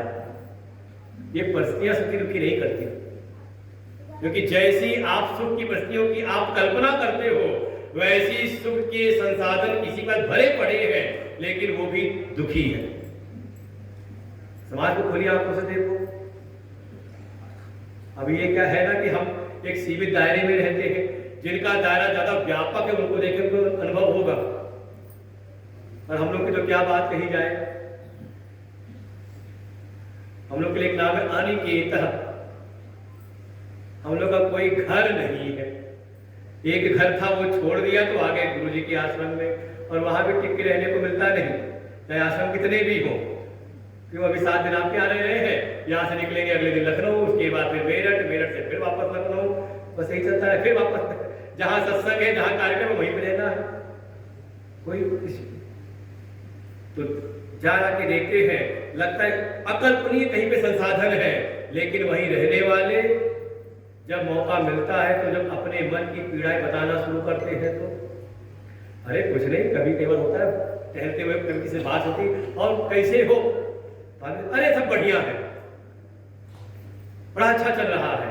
इतनी बात पर निर्णय मत कर लेना कि बहुत सुखी है, उसको ले आओ, बैठाओ अपने घर पे, कुछ चाय वाय की व्यवस्था करो। जब बैठ जाए चाय वाय पीने लगे, तब उसे धीरे धीरे पूछना शुरू करो, तब वो असली बात अंदर से निकलती है। अरे भैया क्या बताए, कहाँ कहाँ क्या क्या समस्या है। अब उसे टोक दो, अभी बाहर सड़क पे तो कह रहे थे सब बढ़िया है तो सबके मन की बात। अरे कोई सुनने वाला मिल जाए तब ये दिल की पीड़ा निकलती है बाहर, कोई मिल जाए ऐसा जिसे हम अपनी बात कह सके तब बात होती है। इसलिए बाहर की परिस्थितियों से आप बहुत प्रभावित ना हो कि ये सब है इसलिए बड़े सुखी है। अगर कर्म की कमाई नहीं है तो आप स्वर्ग में भी जाओगे तो आप वहां भी दुखी हो जाओगे। भाई स्वर्ग में भी सुख मिलेगा आपकी पुण्य की पूंजी के अनुसार ना। आपने अगर 1 यूनिट पुण्य किया है तो 1 यूनिट सुख, और वहीं पर कोई और आया जिसने 100 यूनिट पुण्य किया है तो वहां भी तो दिखाई। अच्छा देवताओं में भी वरीयता है कि नहीं? इंद्र राजा है और बाकी सारे देवता कौन है? उनके कह ले उनके मंत्री है कि नहीं? कारण क्या है? क्योंकि इंद्र के पद पर वो विराजता है जिसने 100 यज्ञ किए हो। ये सब कथाओं में आएगा। तो पुण्य की राशि के अनुसार वहां भी उतार चढ़ाव होगा। अच्छा हो सकता है पाप कर रखा हो और गए हो नरक में, तो संभावना ये है कि हमने जो पाप किया उससे ज्यादा कोई पापी आ गया, हम अपनी पीड़ा से दुखी थे, अचानक देखा हमसे ज्यादा किसी को पीड़ा दी जा रही है, तो बड़ी ढांढस होती है, अरे कम से कम इससे तो हम ठीक है। तो होता है नरक में भी आपको एक आशा दिख जाए। क्या है? सबका कारण है अपने कर्म, और ये कर्म बांधते तो है। नौवा देखिए, नौवा है पूर्णांग, नौवा श्लोक। यज्ञार्थात् कर्मणोऽन्यत्र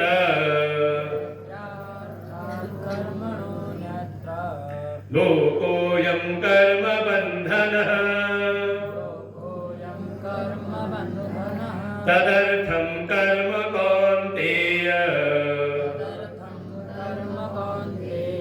मुक्त संगः समाचर। यज्ञार्थात् कर्मणोऽन्यत्र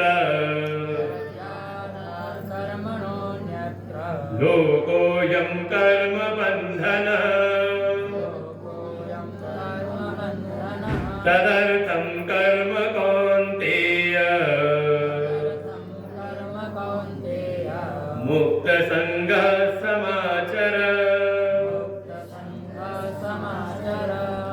भगवान पहले तो पकड़ेगा श्लोक अगर चिंतन करें, भगवान कह रहे अयम लोको कर्म बंधन। भगवान एक बात तो कह रहे कि हाँ देखो, अयम लोको इस लोक में कर्म का बंधन तो है। कर्म कर करके ही भाई आज आपकी जो परिस्थिति है उस पे हेतु क्या है? हमारे पूर्व के कर्म। अगर ये शरीर भी मिला है तो ये अपने कर्मों के परिणाम स्वरूप मिला है। अगर आपको ये देह, ये जीवन बंधन में लगता है तो हेतु आपके कर्म नहीं है। अयम लोको कर्म बंधन, इस लोक में कर्म का बंधन है, लेकिन भगवान एक रास्ता दिखाते हैं। यज्ञार्थात् कर्मणः अन्यत्र। कौन से कर्म बंधन में डालते हैं? का यो यज्ञात भावना से अन्यत्र, यज्ञात भावना से अतिरिक्त जो कर्म है वो इस संसार में कर्म बंधन देते हैं। तो तात्पर्य क्या हुआ? अगर कोई यज्ञात कर्म करे तो उसके कर्म उसको बंधन नहीं देते, बल्कि उसको मुक्ति की ओर आगे बढ़ाते हैं। उसको जीवन में अभ्युदय, अभ्युदय के साथ में निश्रेयस का पात्र बना देते हैं, मुक्ति का पात्र बना देते हैं। इसलिए भगवान अब निष्कर्ष दे रहे हैं। जरा लगभग समझ लीजिए। अब लगता है कि जो मूल उपदेश था भगवान अब इसी बात को बार-बार पुनरावृत्ति करेंगे, स्थापित कर रहे हैं एक सिद्धांत कि यज्ञात कर्म के अतिरिक्त जो कर्म है वो संसार में बंधनकारी है। इसलिए तदर्थम तद अर्थम कर्म कौन्तेय, हे कौन्तेय तुम यज्ञात कर्म, मतलब पंक्ति जोड़ ले, यज्ञात कर्म करो। यज्ञाथम कर्म कौन्तेय, बस दो शर्तें ध्यान रखना। मुक्त संगः समाचरत। देखिए भगवान अंतर्यामी हमारे मन की एक वृत्ति को जानते हैं, सबके साक्षी है और जानते कहां कहां दोष आ सकता है, और उसी पर भगवान चोट करते हैं। यज्ञात कर्म, अभी एक नया शब्द लग रहा है गीता जी के आधार पर, लेकिन आप बड़े परिचित हैं। यज्ञ माने, इस आयोजन का नाम भी है गीता ज्ञान यज्ञ। यज्ञ माने हमारे मन में एक संस्कार है। यज्ञ माने कहीं पर वेदी बनी हुई है, कोई आचार्य, कोई ब्राह्मण है, वो यजमान को बैठा करके कुछ विधि के द्वारा उनको देवताओं को आहुति दिलवा रही है। ओम इंद्राय स्वाहा, इदम इंद्राय इदम नमः। ओम भानवे स्वाहा, इदम भानवे इदम नमः। थोड़ा यही हो रहा है ना। भगवान करे बस यज्ञ की भावना आ जाए, और वास्तव में यज्ञ कुछ और नहीं, यज्ञो वही विष्णु, वेद इस बात को कहेंगे। परमात्मा ही यज्ञ स्वरूप है। अरे भगवान का एक अवतार भी हुआ है भागवत जी में, किसी को कथा स्मरण हो, चतुर्थ स्कंद के अंतर्गत मनु शतरूपा जी के वंश में ही 2 पुत्र 3 कन्याएं, जो बड़ी कन्या है आकुति, उनका विवाह हुआ रुचि नाम के प्रजापति है, और उनके यहाँ भगवान का अवतार होता है, नाम है यज्ञ पुरुष। भगवान का स्वरूप है यज्ञ, और उनकी पत्नी का नाम है दक्षिणा। ये कथानक है भागवत जी में। तो यज्ञ वास्तव में स्वरूप है परमात्मा का। तो तद अर्थम यज्ञार्थम, तात्पर्य हो गया ईश्वरार्थम, ईश्वर के लिए जब हम कोई कर्म करें तो वो हो जाता है यज्ञार्थ कर्म। हरि ही समर्पे बिनु सत्कर्म। जब तक हम परमात्मा को कोई कर्म समर्पित न करें तब तक वो सत्कर्म नहीं होता। देखो गोस्वामी ये बात कही है चौपाइया, देखिए आप जो शास्त्र उठाओगे वहां पे वो बात, सिद्धांत हमारे वेद के ही है। ऐसे कर्म है, लेकिन सत्स्वरूप परमात्मा को हमने अर्पित कर दिया तो वही कर्म हो गया सत्कर्म। है कोई जन, लेकिन वो जन सत से जुड़ गया, परमात्मा जुड़ गया, तो हमने कहा सज्जन। कोई है मार्ग, लेकिन वो ले जा रहा है श्रेष्ठ की ओर, परमात्मा की ओर, तो हम कहेंगे सन्मार्ग। ऐसे ही जो कर्म भगवान से जुड़ जाए, भगवान को अर्पित हो जाए, उसको हम कहते हैं यज्ञार्थ कर्म। तदर्थम कर्म कौन्तेय, हे कौन्तेय तो उसके लिए ही कर्म करो, क्योंकि उसके अतिरिक्त जो भी कर्म है वो संसार में बंधन देते हैं। लेकिन जब आप ईश्वर अर्पित भाव से जब कोई कर्म करते हो तो उसमें ये दोष का निवारण हो जाता है। बस वो ईश्वरार्थ कर्म होंगे कैसे? आप अपने आप को क्या मान के चल रहे हो, आपकी अपने प्रति क्या मान्यता है, क्या हो आपने कहा मैं विद्यार्थी हूं तो आपके कर्म कहां पे समर्पित हो रहे हैं? विद्या के अर्जन पे ना। आपने कहा मैं गृहस्थ आश्रमी हूं, भाई मैं परिवार में हूं, अरे हम गृहस्थी, गृहस्थ आश्रमी कम बोलते हैं, गृहस्थी है। गृहस्थी जैसे अपने को माना तो आप दुनिया में चाहे कुछ भी कर रहे हो, आपके कर्म अंततः कहां समर्पित हो रहे हैं? घर को। आपने कहा मैं समाज सेवी हूं, अब आपके कर्म कहां समर्पित हो रहे हैं? आप जो भी कर रहे हो, आपका उठना बैठना सब समाज को समर्पित है। आपने अपने को माना क्या है? ऐसे ही अगर ईश्वर अर्पण, क्योंकि हमें जब ऐसी बातें सुनते तो लगता है कि सारे कर्म कहां से, भाई कुछ कर्म तो हम अपने लिए करते हैं ना, अपने परिवार के लिए, और कुछ करते हैं भगवान के लिए, ऐसा तो हो सकता है। कारण इसका यही है कि हम भगवान के बन नहीं पाते पूर्णकालिक। हमें लगता है जब हम मंदिर में हैं तो भगवान के भक्त हैं, और मंदिर के बाहर हैं तो क्या है? भगवान के मंदिर के बाहर फिर पता नहीं हम क्या है, अभक्त है कि विभक्त है। कहीं ना कहीं भावना ये आ जाए कि हाँ मैं भगवान का, मैं भक्त हूं। जब तक ये वृत्ति दृढ़ नहीं होगी भीतर, आपके जीवन में कर्म योग नहीं चल सकता। स्पष्ट है। अब आज दिन है हनुमान जी का, तो हनुमान जी के जीवन चरित्र एक है, हनुमत नाटक।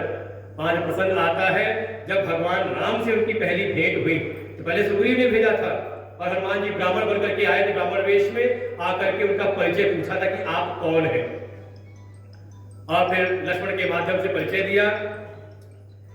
उल्टा भगवान ने फिर लक्ष्मण से कहा इनसे भी पूछो ये कौन है, इनकी वाणी बड़ी सधी हुई है, जरूर कोई लगता है विशिष्ट है, इनसे पूछो ये कौन है। और जब उल्टा पूछा तो तब हनुमान जी चरणों में गिर पड़ते, प्रभु मैं पूछता हूं तो चलता है, आप पूछ रहे हैं। तो एक हनुमत नाटक ग्रंथ है, उसमें हनुमान जी से जब ये परिचय पूछा तो हनुमान जी कहते हैं प्रभु मैं किसका परिचय दूं, किसके आधार पर, किसको माध्यम बना के परिचय दूं? देह को, देह से परिचय दूं, या देह के भीतर जो देही है जीवात्मा उसका परिचय दूं, या जो मेरा वास्तविक स्वरूप है आत्मा उससे परिचय दूं? वो 3 चीजें बता दी जाता। ये आएगा गीता जी में, यही सब चर्चा है पूरी गीता जी में। आप कहां पर हो और कहां आपको पहुंचना है। कोई ये नहीं कहता कि मैं देह हूं, लेकिन जैसे ही कहा मैं डॉक्टर हूं, इंजीनियर हूं, तो क्या बता रहे हो आप? नाम बता रहे हो, क्या बता रहे हो? शरीर के ही नाम, गुण, क्रिया, विशेषण, इसी का आधार बना रहे हो। तभी तो आप कह रहे हो कि मैं ये हूं। ये नहीं कहते कि मैं शरीर हूं, लेकिन मूल में यही है कि शरीर देहात्म भाव बैठा हुआ है। देह मानव के जीवन हमारा रहता है देह वृत्ति में, देहधारी, और एक कर्म उन्हीं के लिए है जो अभी देहात्म भाव में दैहिक स्तर पर जीवन जी रहे हैं। प्रभावी ज्यादा ये वृत्ति है। बाकी कभी इस भीतर ये भी आता है कि सब आत्मस्वरूप है, लेकिन प्रभावी वृत्ति है देहात्म भाव, तो उसके लिए कर्मयोग है।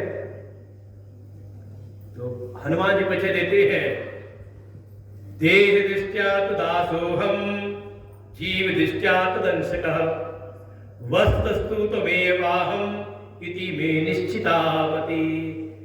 हे प्रभु ऐसी मेरी निश्चित मति है, कभी इस मति से मैं डावाडोल नहीं होता, कभी इसमें व्यभिचार नहीं होता। बिल्कुल निश्चित मति है कि जब मैं देह भाव में होता हूं तो देह की दृष्टि से आप मेरे स्वामी हैं, मैं आपका दास हूं। देह दृष्टिया तो दासो हो। जीव की दृष्टि से आपका मैं अंश हूं, आप अंशी हैं, मैं अंश हूं। गीता जी में भी आएगा 15वें अध्याय में, ममई वांशो जीव लोके जीव भूता सनातनम। भगवान कहेंगे ये सारे जीव हैं, मेरे ही सनातन अंश है। और गोस्वामी जी ने इसी को अनुवाद किया, ईश्वर अंश जीव अविनाशी चेतन अमल सहज सुख राशि। जीव को ईश्वर का अंश माना है, ब्रह्म का अंश नहीं माना, भगवान का अंश नहीं कहा, ईश्वर का अंश। जब कभी बुलाओगे 15वां अध्याय सुनाने का तो बताएंगे।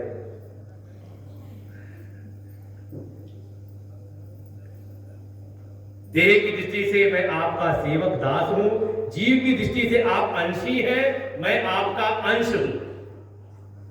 और अगर आप तत्व की दृष्टि से पूछते हो तो वस्तुतः त्वम एव अहम।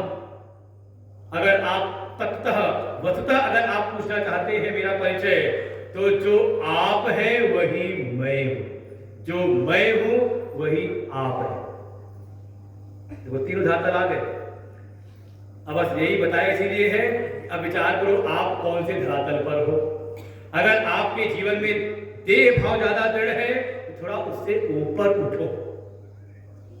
ध्यान के रखो, देह का इश्क ज्यादा महत्वपूर्ण नहीं है, थोड़ा ध्यान रखो ये देह तो कुछ समय के लिए मिली है, इसके बाद क्या होगा, क्या गति होगी। किस पे आ जाओ, जीव। देखो देह की गति नहीं होती, जीव अपने कर्मों से आता है, फल भोगता है और फिर अपने कर्मों के साथ उसकी आगे गति होती है। और अगर जीव स्तर पर है तो थोड़ा और ऊपर उठे, आत्म भाव में आ जाए। आत्मा में न कोई विकार है, न जन्म है, न मरण है और ना ही कोई गति अगति है। जो परमात्मा है वही मैं हूं, मेरा स्वरूप है। अहम ब्रह्मास्मि, तब ये महावाक्य हमारे वेदों का प्रकट होता है। तो भीतर ये वृत्ति रहे। अगर ईश्वर अर्पित कर्म करना है तो क्या भाव चाहिए, हर समय ये भाव हो कि मैं भक्त हूं। हर क्षण, केवल मंदिर के भीतर नहीं, भगवान के सन्मुख बैठ के नहीं, सत्संग बैठ के नहीं, हर क्षण ये भाव रहे मैं भक्त हूं, भगवान का हूं, भगवान मेरे हैं। अगर ये वृत्ति दृढ़ हो जाए तो आप समझ लें वास्तविक कर्मयोगी हो सकते हैं। लेकिन उसके लिए दो शर्तें यहां बताई हैं, मुक्त संग समाचर। देखो मुक्त संग फिर आ गया ऊपर से, पहले था असक्त, आसक्ति से रहित, यहां कह रहे संग से मुक्त। किस संग से, का अपने निज संकल्पों से, अपने स्वार्थ से, अपनी कामनाओं से। फिर जीवन, अगर आप, मैंने कहा ना इसलिए पहले कहा था, आप अपने को किसका मानते हो, आप जिसका मानते हो उसके समर्पित हो जाते हैं। आपने अपने को माता पिता का माना तो आपके कर्म माता पिता को समर्पित, और आपने अपने वही हम लोग हाथ वाली बात आ गई तो उसको मान लिया तो आपके कर्म स्वतः वहां समर्पित हो जाएंगे। दृष्टांत है समझने के लिए। हमने भगवान को मान लिया तो फिर हमारे कर्म अपने लिए ना हो, ये वृत्ति अगर भीतर आती है, अरे देखो हमारे, हम जो सोचते जो चाहते सब पूरा हो जाता है, समझ लो अभी आप आत्ममुक्त हो। ये सफलता की पहचान नहीं है। आप कहीं ना कहीं अपने लिए फिर जी रहे हो। अरे भावना ये हो कि समाज के लिए कुछ अच्छा हो जाए, राष्ट्र के लिए कुछ अच्छा हो, धर्म के लिए कुछ अच्छा हो जाए, तो लगे वास्तव में कुछ कर्म हुआ, भगवत कार्य कोई सिद्ध हो जाए। राम मंदिर की स्थापना हुई तो हमें लगा कि हाँ ये हमारा कार्य हुआ, विरोध नहीं तो हमारे हिंदू धर्म वाले सबसे ज्यादा विरोधी खड़े हो जाते हैं। काशी की अगर पूरा स्थापना हो रही है, उसका हुआ तो ये हमारा कार्य है, हमारे भगवान की विश्वनाथ बाबा की स्थापना हो रही है। अगर ये आ रहा है भगवत कार्यों में, अगर हमारी रुचि हो रही है तो समझे ये हो गया मुक्त संग। और अभी अपने संकल्पों को पूरा करने में लगे, हम जो चाह रहे हो जाए, तो ये बहुत श्रेष्ठ नहीं है। तत्सुखे सुखित्वम, जिसमें जाहि विधि मेरा साईं नीचे, जिसमें भगवत संकल्प पूर्ण होते हो, उसमें आपकी रुचि हो, उसमें आपको आनंद मिले। अभी हम क्या कर रहे हैं, हमारा काम बन रहा है, चाहे किसी से बन रहा हो, तो हम आनंदित सुखी होते हैं। कहा ये कर्म योगी का जीवन नहीं है। जीवन ऐसा हो, कार्य सिद्ध हो परमात्मा का, कार्य सिद्ध हो धर्म का, और खुशी हो मेरे हृदय में, तो समझो आप कर्मयोगी हो रहे हो, मुक्त संग। और ऐसा करते हुए समाचर, जब आप भगवत संकल्पों के लिए कार्य कर रहे हैं तो संभावना हो सकती है कि लापरवाही आ जाए। देखो ये मन की कुछ प्रारंभिक कुछ वासनात्मक जो जीवन है उसमें ये होता है, जब हम अपने लिए कुछ करते हैं तो बड़े अच्छे से करते हैं, बढ़िया से बढ़िया होना चाहिए, और जब वही दूसरे के लिए करना हो तो मनोवृत्ति आ जाती है, इतने में काम चले जाएगा। पंडित जी तो नहीं बैठे हैं, उनको अनुभव अच्छे से होगा, पूछते हैं कई बार, जब जीवन की बात है पंडित जी का ये वाला अनुष्ठान करा लो, पंडित जी कितने में हो जाएगा? कोई बैठे नहीं पंडित जी, पुरोहित तो नहीं बैठा कोई, उनका अनुभव होगा कितने में हो जाएगा। अच्छा घर परिवार का कार्य करना तो आपने कभी सोचा कितने में होगा? अच्छा ब्याह की वेदी पर बैठे, ब्याह करने जा रहे हैं, कभी चिंतन किया कि कितना लगेगा जीवन में, कितनी बड़ी जिम्मेदारी उठानी है, कितना खर्च होगा? लेकिन जैसे ही हम कोई धर्म कार्य के लिए, भगवत कार्य के संकल्प लेते हैं तो भीतर आती है संकीर्णता, हो जाते हैं लापरवाह। भगवान कह रहे फिर कर्मयोगी नहीं, वो फिर सजग है हर कार्य में। जैसे अपने स्वार्थ के लिए सजग था, एक वृत्ति होती है जिसको कहते हैं चतुर। चतुर मतलब जो अपना काम बनाने में कोई हो तो कहते बड़े चतुर है, भले हमारे साथ लगे लेकिन वो चतुर है साथ। ऐसे ही भगवान भी कहते हैं बहुत भगत तो आया तो है मेरे पास में, लग तो रहा है लेकिन अभी है क्या, कहीं ना कहीं अपने लिए आया हुआ है। दो चीजें हैं, कहा एक तो मुक्त संग और समाचर। आपको अगर कर्म योग की स्थिति में देखना है तो हनुमान जी को देखें, हनुमान जी से बढ़ के कोई कर्मयोगी नहीं है। आप जिस चश्मे में लगा देखो हनुमान जी परिपूर्ण है, आप कर्मयोग की दृष्टि देखें परिपूर्ण है, आप गीता जी के भक्ति योग को पढ़ करके देखेंगे तो परिपूर्ण है, और फिर ज्ञान योग की तो क्या बात कही जाए, ज्ञान नाम अग्रगण्यम। हनुमान जी को उपमा दी है। देखो सामान्य स्थिति में हनुमान जी बिल्कुल ऐसे रहते हैं जैसे लगता है कुछ हो ही ना उनमें, कथानक एक है कि उनको याद दिलाना पड़ता है। वास्तव में ये निरअभिमानिता है, ऐसा नहीं कि विस्मृत कर जाते हैं। वो जीवन ऐसा था जिनको अपनी महिमा का बोध नहीं है, लेकिन कहीं किसी ने उनको थोड़ा प्रेरित किया तो लग पड़ते हैं। भीतर ये नहीं आता कि हाँ हम कर डालेंगे, बहुत कर्तृत्व, बहुत अहम भाव नहीं है। लेकिन जब भगवत कार्य में लगते हैं तो एक बार सूत्र मिल गया, राम काज लगी तब अवतारा, कि तुम्हारा तो अवतार ही हुआ है राम काज के लिए, तो उसको जैसे उन्होंने मूल मत बना लिया, राम काज लगी मम अवतारा। देखो यही है कर्मयोग की सिद्धि। मैंने कहा ना, आप क्या बन करके जी रहे हो, भक्त बन करके जी रहे हो, तो आप जीवन में जो कर रहे हो कर्मयोग होगा। बस दो चीजें सावधान रहे, मुक्त संग समाचर। और ऐसे हनुमान जब चल पड़ते हैं तो उनको उपमा दी है, जीवी रघुपति अमोघ कर, क्या है शब्द आगे, सुंदरकांड पाठ नहीं करते, जीवी रघुपति अमोघ कर बाणा, एक ही भांति चले हनुमाना। हनुमान चले कैसे चल रहे हैं, जैसे प्रभु श्री राम का अमोघ बाण है। बाण की उपमा दी है, जैसे कोई बाण है तो बाण की एक गति होती है, बाण की एक दिशा होती है, बाण का एक लक्ष्य होता है, लक्ष्य का भेदन करता है। लेकिन क्या ये तीनों बाण का अपना होता है?